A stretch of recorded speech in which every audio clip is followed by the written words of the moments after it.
हमारे ब्रेन के अंदर जो न्यूरॉन्स हैं, कहते हैं 84 लाख न्यूरॉन्स हैं, वो इतने पावरफुल हैं कि आपके जीवन को या आपको ईश्वर में जितनी शक्तियां हैं आप वैसे बन सकते हैं, लेकिन तब जब उनको आप एक्टिव करेंगे।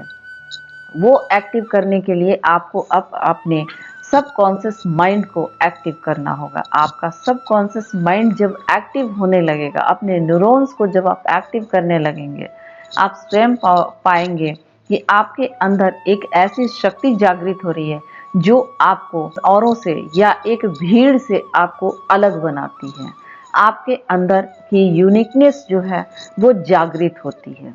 हर किसी के अंदर कुछ न कुछ ऐसे गुण होते हैं जो अद्भुत होते हैं।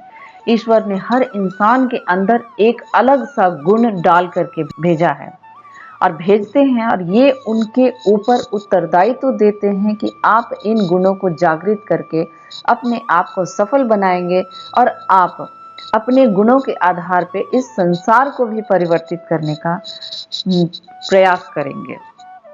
जब हम अपने प्रयास से जब अदूर होते हैं या भूल जाते हैं, हम अपना उद्देश्य भूल जाते हैं और ऐसे क्रियाकलाप करने लगते हैं जिसके लिए हम बने ही नहीं हैं। हमें पहले उसको जानने की आवश्यकता है कि हमारा आना क्यों हुआ है। आप हर रोज अपने आप से पूछें, अपने अंतरात्मा से पूछें, अपने अंदर के शिव तत्व से पूछें कि आपका आना इस धरती पे क्यों हुआ है, क्या कारण है, आप किस चीज के कारण बनोगे कि आप दुनिया को कुछ दे सकोगे और कुछ दुनिया को देते हुए अपने आप को सफल बनाओगे। ये बहुत बड़ा गूढ़ रहस्य है, ये बहुत बड़ी साधना है जो आपके अपने आप को बदलने के लिए बहुत आवश्यक है। अपने आप को परिवर्तित करें, अपने न्यूरॉन्स को एक्टिव करें और अपने आप को औरों से अलग करें। इसमें सबसे पहला जो मैंने बताया है कि आप जीवन में अपने साधना को अपनाएं। जीवन में अपने कोई एक ऐसा लक्ष्य निर्धारित करें जिस ओर आप जा सकते हैं। जो आपके अंदर गुण हैं उनके आधार पे आप अपना लक्ष्य निर्धारित करें और उस ओर बढ़ जाएं।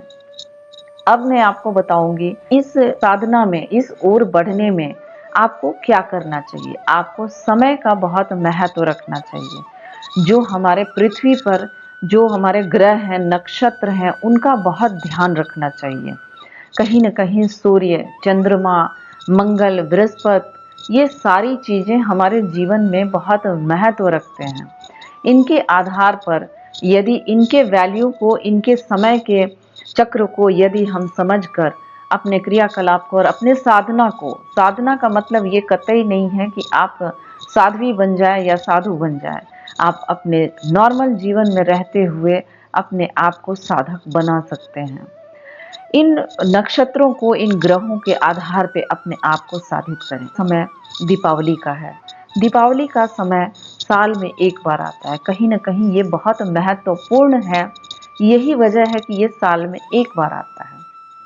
वैसे तो अमावस्या साल में 12 बार आता है, लेकिन दीपावली की अमावस्या जो है वो बहुत विशेष होती है। जिस समय हमारे किए गए बहुत सारी ऐसी साधनाएं जो हमें अपने लक्ष्य की ओर ले जाती हैं। वो लक्ष्य वैसे तो ज़्यादातर धरती पर उपस्थित जो यहाँ हमारे आसपास के लोग हैं या हमारे समाज का जो चलन है वो कहीं न कहीं माता लक्ष्मी को आकर्षित करने के लिए है। लेकिन लक्ष्मी माँ भी आप पे तभी आपसे आकर्षित होंगी जब आपके अंदर आपके गुणों को निखारा जाएगा।